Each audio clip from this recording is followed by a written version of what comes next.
સ્વામિનારાયણ ભગવાનની જય, અક્ષર પુરુષોત્તમ મહારાજની જય, ગુણાતીતાન સ્વામી મહારાજની જય, ભગવતજી મહારાજની જય, શાસ્ત્રીજી મહારાજની જય, યોગીજી મહારાજની જય.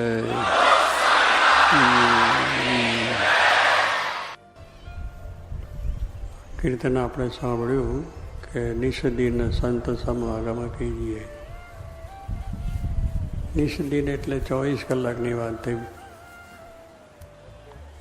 એટલે 24 કલાકે સમાગમ કરવાની વાત આપણે બ્રહ્માનંદ સ્વામી, જે બહુ જ મોટા વિદ્વાન કવિ ભગવાન સ્વામિનારાયણના વખતમાં થઈ ગયા છે, એમને ભગવાન સ્વામિનારાયણના દર્શન કર્યા એટલે અંતરમાં શાંતિ થઈ ગઈ. પિંગળ ભણેલા હતા અને બહુ સારા કવિ હતા અને મોટા રાજા મહારાજાઓને રીઝવે. અહીંયા જામનગર સાહેબ છે, ભાવનગર નાગર સાહેબ છે, બીજા મોટા રજવાડામાં ફરે.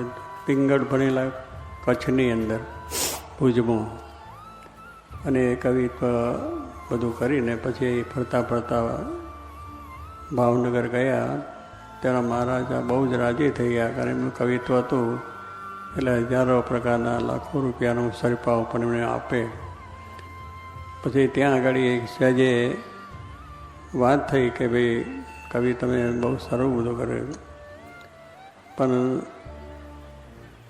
બહુ રાજી થયા એટલે પછી એને બધો સિરપાવ પહેરવાની વાત કરી કે એના દરજી સોનીને બોલાયા કે હાથે બેઠા છે ને, એટલે બધું શણગાર કરો, એટલે હાથનો ગળાનું બધું એમને મળી દો સોનેથી, એમ ભાવનગર મહારાજ રાજી થઈ ગયા.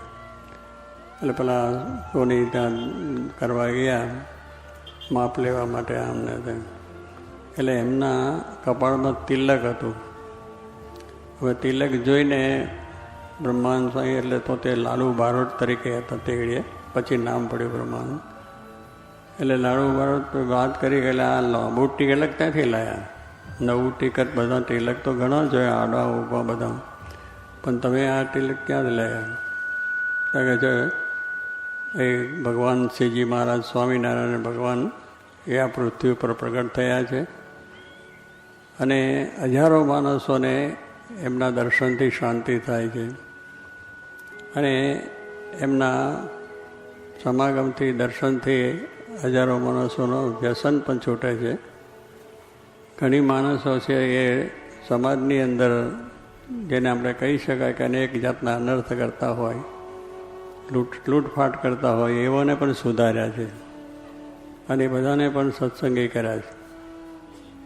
અને એ બધાને આવી રીતે કરીને હજારો માણસો એમનું ભજન કરે છે. એટલે લાડુ બારોટે કહ્યું કે સોની જરા વિચાર કરીને બોલો, કળીકાળમાં ભગવાન હોય નહીં. આ કળિયુગ છે, કળિયુગમાં ભગવાન હોય જ નહીં.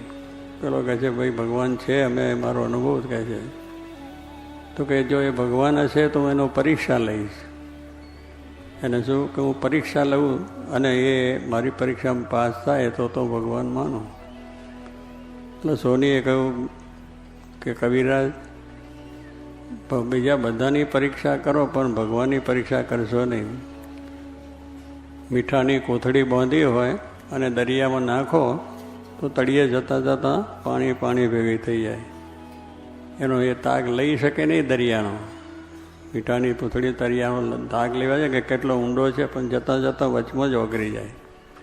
એમાં તો ભગવાન છે, અનંત બ્રહ્માંડના રાજાધિરાજ છે. ભગવાનનું પ્રતાપ તો જબરદસ્ત હોય છે. એટલે એની પરીક્ષા તો કે ના કંઈ હું મારી છે પરીક્ષા લઈશ જ. એટલે પછી વખત બાપુ ત્યાં ભાવનગર હતા, એમને પણ કહ્યું આ અમારા રાજની અંદર ગઢલું ગામ છે અને ત્યાં એ પોતે રહે છે અને હજારો લાખો માણસો એમના દર્શન કરે છે. અને ત્યાંના જે અમારા દાદા ખાચર કાઠી દરબારોને એ બધા છે એમને સમર્પણ થયા છે, એમને ત્યાં રહે છે ને બધું હજારો માણસો દર્શન કરે છે. એટલે એને થયું કે ચાલો હું જઉં અને એમને મળું અને એમની જોડે આ જાતનો મારે જે વાત વિચાર કરવું છે કરી લેવું, જોઈ લઉં, પરીક્ષા લેવું. પછી પોતાની સાત સમાજ, પોતાના તો 5-25 માણસ ભેગા હોય, બીજી જાતનો બહુ એમનું સમાજ એ લઈને ત્યાં ગયા. અને ગયા એટલે પછી તેમને વિચાર થયો મનની અંદર, જો ભગવાન સ્વામિનારાયણ હોય તો હું જાઉં ત્યારે મારા નામથી મને બોલાવે. હવે તો કોઈ દિવસ ભેગા તો થયા નથી, પણ એને સંકલ્પ એવો કર્યો કે મારા નામથી બોલાવે. અને ત્યાં આગળ કથા ચાલતી હોય તો ભાગવતની કથા ચાલતી હોય ને એમાં કાળા ધાબળા ઉપર રામ ભાગવત વંચાતું મૂકેલું હોય. આમાં સ્વાભાવિક છે કે આપણે ભાગવત જેવું પુસ્તક, પવિત્ર રામાયણની કંઈ અંદર વચનાવત ગ્રંથો મૂકીએ તો એની અંદર લાલ હોય કે પીળું હોય કે દોરવું એવું બધું, પણ કાળું ના મૂકવામાં આવતું નહીં. એટલે એવો સંકલ્પ પણ કર્યો અને મને મારા નામથી બોલાવે. અને એ પ્રમાણે પોતે સંકલ્પ કર્યો અને પોતે પાછી મને બોલાવી, મારા નામથી બોલાવીને મને હાર પહેરાવે ગુલાબનો. આવા સંકલ્પ કરેલા આવ્યા છે. પોતાને છે દરબારમાં મહારાજા એ મોટી સભા કરીને બેઠેલા હતા. પેલા ભાઈ પોતે આમ કહે એટલે પોતે જરા હતા એટલે એની સાથે 5, 10, 15 માણસો એ તે બેઠા. એટલે સભામાં આવતાની સાથે જ શ્રીજી મહારાજે પહેલેથી જ બોલાય કે લાડુ બારોટ આવો પધારો. ભગવાન તો અંતર્યામી છે. તન કઈ જાને, મન કઈ જાને, જાને ચિત્ત કઈ ચોરી, ઇસકે આગે ક્યાં છુપાવે, જિસકે હાથ મેં દોરી. આપણી બધી દોરી ભગવાનના હાથમાં છે.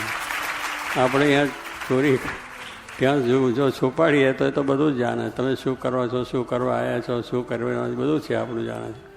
પણ આપણને હમ છે કે મારું કોઈ જાણતા નથી. એટલે એમને પોતે પ્રમાણે સંકલ્પ કરેલો એટલે તરત મહારાજે લાડુ બારોટાઓ પધારો. એટલે એને જાણ્યું કે મારું નામ તો બોલ્યા. તો કયા મહારાજ પાસે મહારાજને પગે લાગ્યા. મહારાજે એમને આશીર્વાદ આપ્યા. પછી કાળો ધાબળો હતો એમાં આ ફૂલ પુષ્પનો ગુલાબનો હાર પેલા મૂકેલો હતો એ લઈને પહેરાવી દીધો. એટલે એને બધા સંકલ્પ પૂરા, ગુલાબનો હાર, કાળો અને પેલી પોતાનું નામ. એટલે કારણ લાડુ બાળક એકદમ જાણી ગયા કે આ તો બધું જાણે છે, હું જાણું છું કાં તો એ નથી. પછી મહારાજને કહ્યું કે આવી છે મને તમે આ પ્રમાણે. મહારાજે કહ્યું કે તમે આવ્યા છો બહુ સારું છે અને તમે બહુ વિદ્વાન છો, કરો બીજું ત્રીજું. પણ અહીંયા આગળ દાદા ખાચરના બહેનો છે જીવુબા ને લાડુબા, એ જરા સંસારમાં જોડાતા નથી. સંસારમાં લગ્ન કર્યા પણ સાસરે જતા નથી. પણ આ રીતે એમને કરે છે યોગ્ય નથી. માટે એમને સમજાવો કે સંસારમાં જોડાય અને એ પ્રમાણે એમને સાસરે જાય અને એમનું એ કાર્ય કરે. એ પછી બ્રહ્માનંદ તો કવિ હતા એટલે ગમે એનું મન આમ સંસારમાં જોડે તો સંસારમાં જોડે, વૈરા કરો તો વૈરા કરે છે. અને કવિની તો શક્તિ છે ને, ગમે તે હોય તો આમ તાદ્રશ કરી નાખે, એનું જે બોલે તે આમ જાણે આમ એવી સરળ શક્તિ હતી. એટલે એમને કહ્યું એમાં શું વાત છે, તો હું જઉં ને કયા. પછી બેઠા ત્યાં એ અંદર બાયના વસરીમાં બ્રહ્માનંદ બેઠા, લાડુ બારો. પછી એ કહેવા માંડ્યા કે આ તમે જુવાન છો, આ સંસારમાં રહ્યા છો અને આવી રીતે અત્યારે સંસારની અંદર તમે તમારે સાસરે ના જાઓ, અહીંયા જ આગળ રહો, એ બહુ સારું ના કહેવાય. આપણે સંસારમાં મળવો જોઈએ. સંસારી જીવનનું કાર્ય છે કે સંસારમાં બધા સંસારની રીતે રહેવું જોઈએ. અને આવું બધું થાય એ સારું ના કહેવાય. અરે છે ભગવાન તો ભજાય છે, ત્યાં રહીને ભજાશે અને ત્યાં રહીને કાર્ય તો થશે. એટલે એ બધી ઘણી અડધો પોણો કલાક સુધી એમની કવિત રીતે બધી વાતો ચીતો કરી. પછી તરત જ ત્યાં જે જીવબાન લાડુ હતા એ તો બહુ ભક્ત હતા, મહારાજને વિશે ભાવ હતો અને સત્સંગનો રંગ પૂરેપૂરો લાગેલો અને બધું જ્ઞાન પણ એમને પણ સારું હતું. એટલે એમને કહ્યું કે તમે કવિરાજ તમે વાત કરીએ બહુ બરાબર સારું છે, પણ આ સંસાર તો બધો અસાર છે. સંસારમાં કોઈ સુખ છે નહીં અને સંસારમાં પડીને અમારી જિંદગી બરબાદ કરવી એના કરતાં અમે ભગવાન ભજીએ છીએ અને સુખેથી થાય છે, એમાં કશું ખોટું અમે મતલબ. પણ એટલે અમારે આ છે જેમ પછી જેમ આ એક ગોરી હોય ને એની અંદર પાણી ભર્યું હોય ને એમાં મળ ને બધું નાખ્યું હોય, પછી એમાં ઉઘેડો તો શું થાય? તો કે ઉઘેડો એટલે તો દુર્ગંધ જ મારે. એમ કે છે આ શરીરનું એવું છે. આ શરીર છે એની અંદર તમે જુઓ તો બધું પાછું વરું બધું લોહીને બધું ભરેલું છે. હવે એમાં મોહ શું પામવા જેવો છે? એમાં મોહ પામવા જેવું છે જ નહીં, કારણ કે તો આ તો ઉપરથી ચામડું મટ્યું છે એટલે આપણને સારું લાગે છે, પણ ચામડું કાઢી નાખો તો અંદરથી બીજું કંઈ નીકળતું નથી. એટલે એવા ચામડાના અંદર અમારે મોહ પામીને જિંદગી બરબાદ કરવી, એના કરતાં અમે ભગવાન ભજીને અમારા જીવનો મોક્ષ કલ્યાણ થાય એ કાર્ય કરીએ છીએ.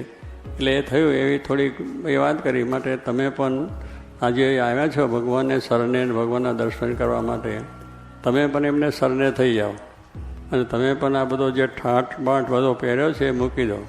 ઠાઠ બાઠની અંદર છે એ તો માનસ વચ્ચે કીર્તિ વચ્ચે બધું સારું થશે, એમાં કંઈ વાંધો નહીં લોકની દ્રષ્ટિએ, પણ અંતરની દ્રષ્ટિએ શાંતિથી દૂર કરવા માટે આ તમે જો જાઓ તો પછી એમને અંતરદ્રષ્ટિ થઈ ગઈ કે આ બધો અમને ખરેખર સાચો વૈરાગ છે, ખોટો નથી, બનાવટી નથી. કેટલાક માણસ તો ખોટો દેખાવ કરતા હોય, પણ મિયાં આવે ત્યારે મિયાં ફસકું થઈ જાય. જ્યારે ખરેખરો સમય આવે ત્યારે લોકો કહે મિયાં ફસકું એટલે તેગડે થઈ જાય. મિયાં ફસકાની જ વાત કરી લઈએ કે એક મિયાંભાઈ હતા અને બહુ જ પોતે ત્યાં ગામમાં રહે અને વાતો કરે કે હું તો બહુ બળિયો છું, હું તો 7 સિંહ આવ્યા હોય ને તોય મારી પાડું અને એને પણ એમ કરી નાખું અને મારે કોઈ કરી શકે નહીં. પછી એક ભાઈ શેઠ એવો વનિક ભાઈઓ હોય છે ને, એમને જાન જવાની હતી. હવે જાન તો જવાની હતી એટલે પછી આપણે ગીરના જેવું જંગલમાં થઈને જવાનું હોય, એટલે ત્યાં તો સિંહ ને વાઘ બધા હોય, માણસો ચોર બારવટિયાઓ પણ હોય, એટલે એ રસ્તે જવાનું હતું. એટલે પહેલાં કહ્યું કે હવે રાત્રે જવાનું છે અને ગાડા વાળા ભરીને લઈને જઈ જાય ને બનશો જનસો ને પૈસા હોય એટલે કોઈ આપણે શું કે આપણી સાથે કોઈ બળિયો પુરુષ હોય આપણે રક્ષા કરે એવો. તો પેલા અહીંયા ભાઈને વાત કરી હતા કે ઓહો એમાં શું કે હું તો શેર મારી ગમે એવા બારવટિયા છે તોય હું એમને પહોંચી વળી. એટલે લીધા ગયા એટલે પછી જરા સાંજ પડી એમાં ત્યાં તો તે જંગલમાં ચાલતા એમાં તો પછી વાઘ ને સિંહ ને અવાજ ને બીજું તે આવવા માંડ્યા. એટલે પેલા મુસલભાઈ જરા આમ આગળ ચાલે પાછા પડ્યા, ફરી બહુ અવાજ એટલે જરા પાછા આવ્યા.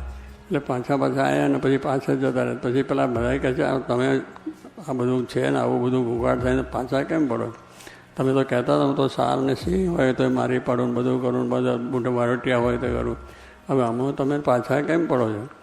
તો કહે છે જો મારા માએ મારું નામ મિયાં ફસકું પાડ્યું છે, પણ આ તો તમને કહ્યું તો હું મિયાં છે. એ મિયાં ફસકું એટલે શું કે ખરે સમયે પાછા પડી ગયા.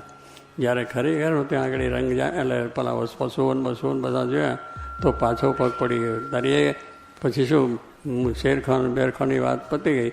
એટલે સ્વામી બ્રહ્માનંદ સ્વામીને એમ થયું કે આ તો હું કરવા ગયો તો ભાઈ અને સત્સંગ કરાવવામાં સંસારમાં જોડવા, પણ તો મને જ વૈરાગ કરી નાખ્યો, મને પણ આ સંસાર અસાર થઈ ગયો. એટલે ભગવાન સ્વામિનારાયણ સરને ગયા ને પગે લાગ્યા કે મને આપને સરને લ્યો. મહારાજે પછી એમને દીક્ષા આપી અને બ્રહ્માનંદ નામ નાખ્યું. પહેલાં તો શ્રીરંગ નામ નાખ્યું કે પેલા થકી એમની સત્સંગ થયો એટલે શ્રીરંગ નામ નાખ્યું. પછી બ્રહ્માનંદ નામ થયું ને બહુ પ્રખ્યાત છે એમની કવિતાઓ. એનું બીજું ત્રીજું માવદાન કવિ અહીંયા આપણે જાણતા પહેલાં રાજ કવિ હતા અને બહુ રજવાડાની અંદર એમનો ગ્રંથ લખ્યો છે બ્રહ્માનંદનો. તો એવી રીતના એમના બધા કાવ્યો એની બધી વસ્તુ એની અંદર તમે જુઓ તો એટલા બધા ભાવ છે કે જો આપણા જીવમાંથી સંસાર અસર થાય અને ભગવાનનો જે ભક્તિ થાય એવું એમનું કાર્ય હતું. તો એ બ્રહ્માનંદ સ્વામીનું કીર્તન એવા ઘણા કાવ્યો લખ્યા છે અને ઘણી કીર્તનો લખ્યા છે કે જેમાંથી આપણને બધું થઈ જાય. તો એમાંથી એમને લખ્યું કે સંત સમાગમ કહીએ, કારણ કે મને સંત સમાગમ થયો, ભગવાનના દર્શન થયા અને આવો ત્યાં આગળ જઈને મને સત્સંગ થયો અને સત્સંગથી મારું પરિવર્તન આખું થઈ ગયું કે આખી જે દુનિયાનું સુખ સ્વાભી વૈભવ એ બધું નાશ થઈ ગયું અને મને ભગવાનની વિશેનો રંગ લાગી ગયો, ભગવાનની ભક્તિ થઈ ગઈ. એટલે એ પ્રમાણે એમને પછી કાવ્યો બધા લખ્યા છે, કર્યા છે. એટલે કહેવાનું છે કે નિષદિને સંત સમાગમ આ વસ્તુ એવી છે કે આપણે કોઈ વસ્તુ કાટ ચડી જાય તેને બહુ વારે સાફ કરવું જ પડે. કાટ ચડી જાય તો સાફ કરવું જ પડે છે. એવી રીતે આપણે જીવની અંદર સત્સંગ હોય, મંદિરે આવતા બધું કરતા જ હોય અને સભાઓમાં જતા હોય, સત્સંગ સભાઓની અંદર સારા પારાયણ સપ્તાહો સાંભળતા હોય, પણ એ કોઈક દાડે થાય ને કોઈક દાડો ના થાય. પણ દરરોજની વાત કરી છે. દરરોજ જેમ ભોજન કરવું પડે છે, દરરોજ કોઈ કપડાં છે એ પણ બદલીને પહેરવા પડે છે. દરેક વસ્તુ આપણે દરરોજ કરવી જ પડે છે અને એ પ્રમાણે ન કરીએ તો એ થઈ જાય. મકાન છે, ગમેલો બંગલો હોય પણ તો એને પણ રિપેરિંગ કરવો પડે. આપણે મહિને 2 મહિને કંઈક ને કંઈક રિપેરિંગ કરવું પડે. કોઈ પણ વસ્તુ છે એને સાફ રાખવી જ પડે, જરા એ થઈ જાય તો. એમ આપણે પણ આ સંસારનો એવો રંગ લાગી જાય છે કે હા મમત્વ થઈ જાય, આ થઈ જાય, અને એને લઈને આપણો મનમાં અશાંતિ થાય, એ બીજું દુઃખ થાય, એ થાય. એટલે બ્રહ્માંડ સ્વામી કહે છે જેમ મને આ રંગ લાગ્યો ને, સંસાર અસાર થઈ ગયો છે, તો પછી મને કોઈ વાંધો નથી આવ્યો. એમ આપ બધાને માટે એ વાત કરે કે સંત સમાગમ કરજો. સંત જે સાચા સંત મિલે કમી કાહુ રહી, સાચી શીખવે રામ કે રીત ગુજી. આપણે શાસ્ત્રો વાંચે કે સંતના લક્ષણ છે, બાકી તો ભગેલું ઘડે બધા ઘણા આપણે જોઈએ કરીએ, પણ બીજી રીતે એમની રીતે એ કરતા હોય. પણ જે સંતના લક્ષણ કયા છે કે જેની અંદર ઉજાસ થયો, કે જે પોતે એવા હોય તો એ બીજાને રંગ આપી શકે, બીજાને ભગવાનનો રંગ ચડાવી શકે.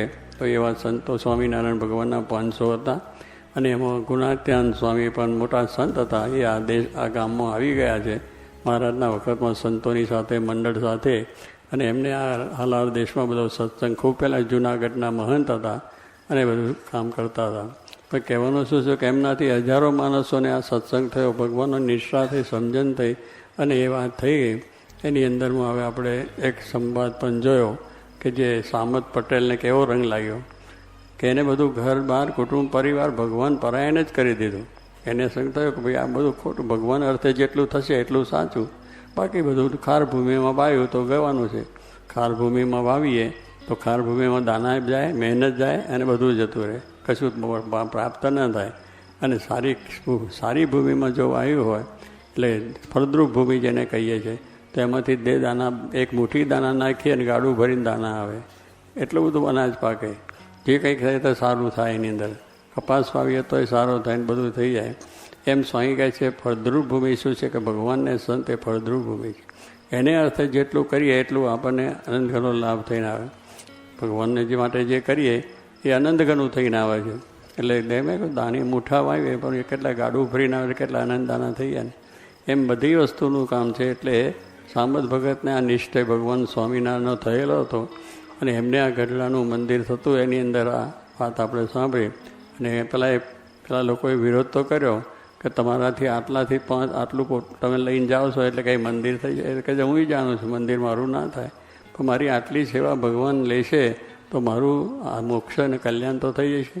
અને પછી એને દ્રષ્ટાંત આવ્યું કે રામાયણની અંદર વાત આવે છે કે રામ ભગવાન જ્યારે લંકામાં ગયા એટલે પેલો પુલ બાંધવાનો હતો, રામ સેતુ કહીએ છીએ ને આપણે અત્યારે, એની વાત ચાલે છે. એ પુલ આખો લંકા બાંધીને અંદર લંકા માટે રામ ભગવાન ગયા. એ ઘડીએ પુલ બાંધવો એમાં બધી ક્યાંથી બધું, પણ પછી વાનર સેના બધી એમની હતી, હનુમાનજીને વાલીને બીજા ને ત્રીજા, એ તો મોટા પથરા લાવીને નાખવા માંડ્યા. પણ પછી એક ખિલકોલી હતી, એને થઈ કે મારે આમાં સેવા કરી. હવે ખિલકોલી શું સેવા કરે, એને તો અમથું એ પડી જાય. પછી એના ભાવથી એને પોતે ખિલકોલી પેલી રેતીમાં આરોટે, અને બધી રેતી એના શરીર પર ભરાય. એ જઈને પેલા પુલ ચાલે અરે શું બાંધે છે એમાં જઈને પાછી આમ ખંખેરે, એટલે રેતી એટલી થોડી અંદર કરે. વારે વારે જાય ને વારે વારે ના ગાય. પછી કોકે કહ્યું એટલે તું આ તારી રેતીથી કંઈ પુલ નથી બંધાવાનું, તો શું મળે?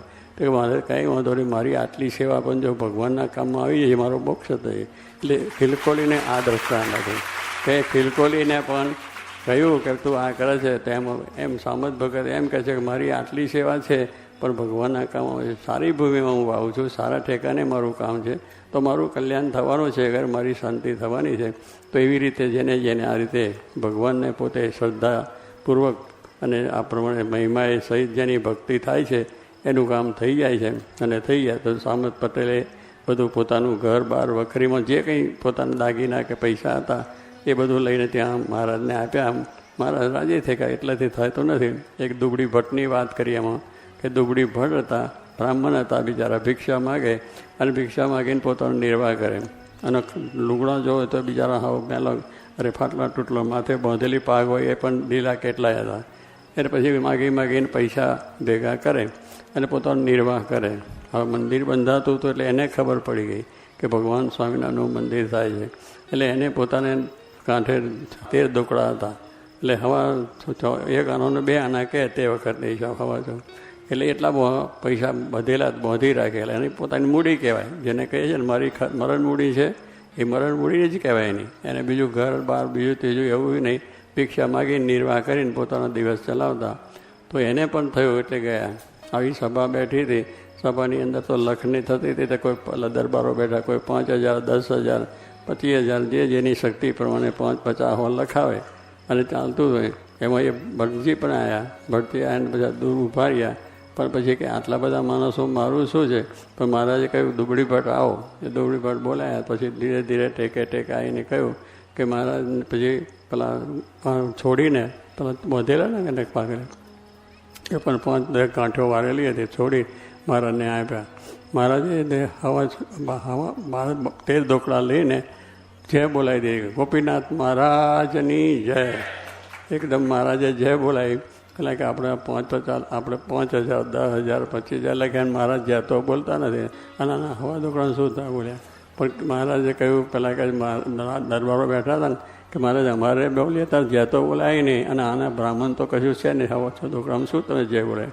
કે હું જાણું છું કે તમે બધી જે સેવા કરી છે પણ તમે પ્રેમ ભાવથી કરી છે, સાચી સેવા, પણ તમારા ઘરમાં થોડું રાખીને, તમારી મરણ મૂડીને રાખીને કરી.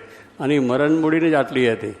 એની પાસે હવા 13 ઢોકળા હતા, એની મરણ મૂડી જ કહો, કંઈ બીજા પૈસા ઘર બહાર કશું જ નહોતું. એ અર્પણ કર્યું એટલે મેં જે બોલાય મારું સમર્પણ કરી દીધું. બધું જેને કહીએ ને તમામ સમર્પણ કર્યું.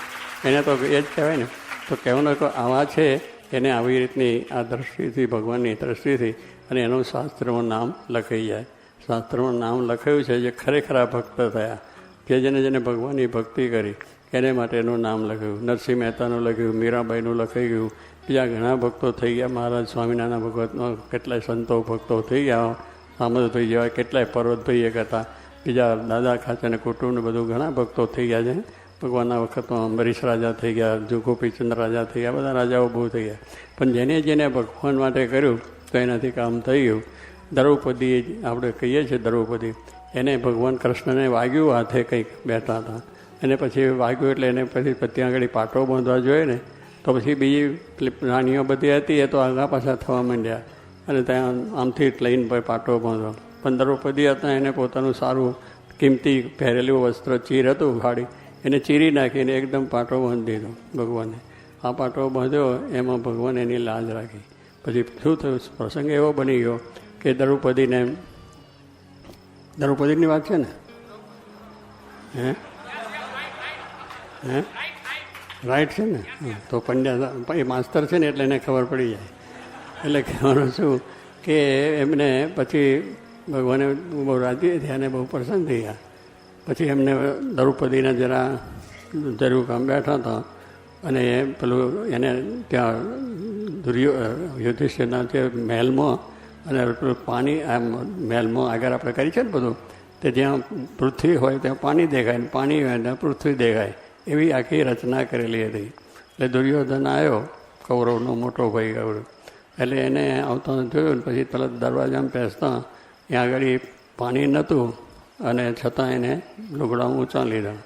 પછી આગળ આવ્યો ત્યારે પાણી હતો ત્યારે લુગડા નીચામ કરી નાખ્યો, જે પહેરેલું આટલું હતું એ નીચું કરી નાખ્યું. એટલે પછી આ દ્રૌપદી બેઠા હતા અને દ્રૌપદીએ કહ્યું કે અંધના અંધ જ કહેવાય ને, શું કહેવાય? અંધ. એટલે કૌરવના પિતા અંધ હતા. એ શું નામ એનું? ધૃતરાષ્ટ્ર છે એ અંધ હતા, અને અંધ હતા એટલે અંધના દીકરા એટલે અંધાની વાત કરી. એટલે બધા એને બહુ લાગી ગયું અને બહુ ખટકી ગયું કે મને આવું કહ્યું, અંધના અંધ જોયેલું. એટલે પછી એને બરતરા હતી ને આ જે જુગાર રમ્યા, તમે જાણો છો પાંડવ કૌરવ જુગાર રમ્યા. એટલે દુર્યોધને કહ્યું કે આનું રાજ લઈ લેવું છે, એના હાથે પગે કરવા છે. એટલું કાલો લાગ્યો. અંધના અંધ કયા એની અંદર. હવે ઓંધળા હોય ને ઓંધળા તો કે એમ શું હતું? પણ કેટલાનું ઓંધળાનું ઓંધળો ના કહેવાય. તમે ઓંધળા હોય ને કહેવાય એ ઓંધળા ખસ, તો એને પણ લાગે મનમાં કે બહુ છે. પણ કહેતો કે એ સુરદાસજી જરા આમ ખસ. મીઠાશ આટલી જ છે, વાણીનો મીઠાશ કરવાની આટલી જ છે કે એ જ વસ્તુ એ જ શબ્દ કહેવાનો છે. પણ ઓંધળો કહે તો એ લાગી જાય છે, ઓંધળો કહીએ છીએ. પણ કેટલુંક સુરદાસ કહે તો એને બહુ સારું લાગે.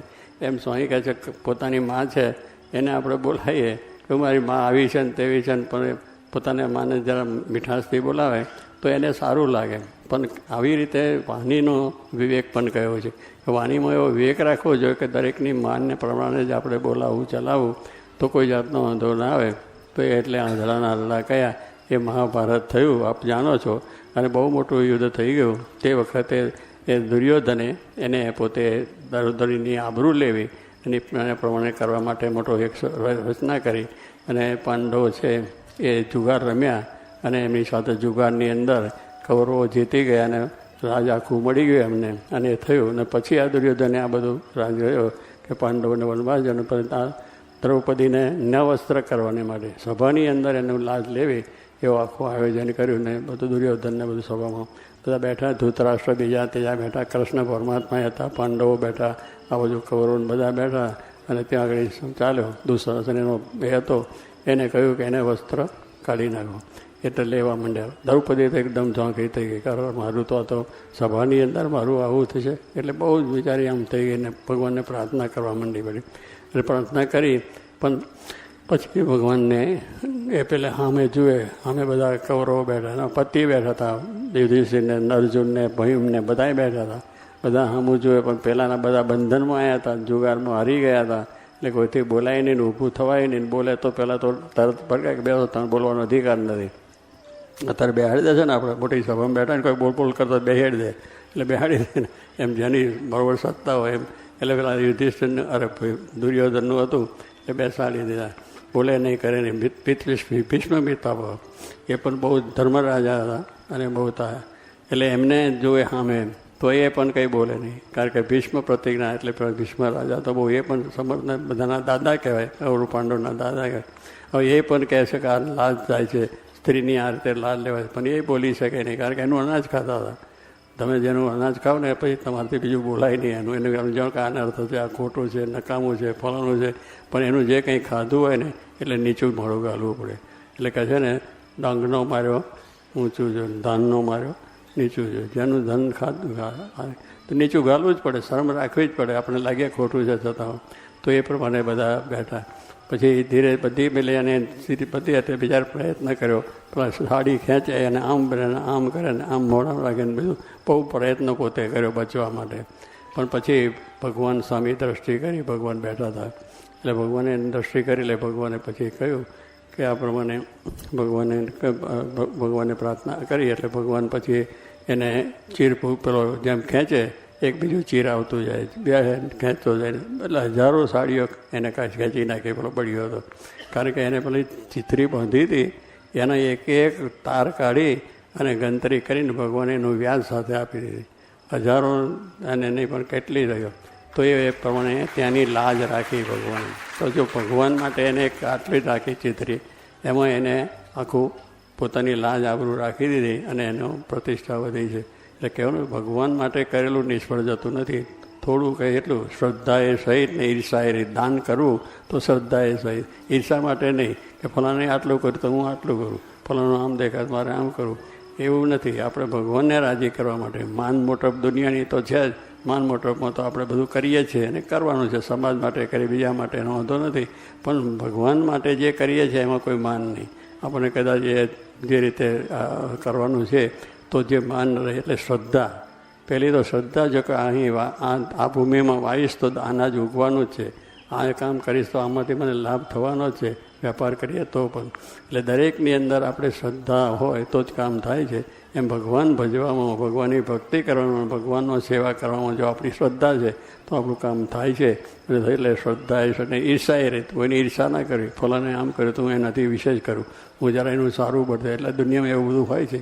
તો આ પ્રમાણે શ્રદ્ધા એ સહી જો કરે છે તો એને પણ મારા જે ચિત્રા સાડી પૂરીને લાજ રાખી, આવું રાખી, એમ કહેવાનું શું છે કે ભગવાનને અર્થે કંઈ નકામું જતું નથી. પણ આ બધી પ્રસંગો આપણે સાંભળીએ આ સંત સમાગમથી, તો એની અંદરથી આપણને પ્રેરણાઓ આવી થાય. દુનિયાનું આપણામાં માન મોટો કીર્તિ તો હોય ને આપે, એને કંઈ વાંધો નથી, પણ એને લઈને આપણે આપણું બીજી રીતનું જીવન એ સારી રીતે. કેટલાક તો માને લઈને સત્સંગમાંય ના જવાય, ભગવાનના દર્શન કરવાય ના જવાય, કે એમાં શું છે. પણ નહીં, ભગવાનના દર્શન કરશો સારું, ભગવાન ક્યાં કોઈનું લઈ લે છે, એ તો આપવા બેઠા છે, અને એકને આપે છે ને આપણને આપશે.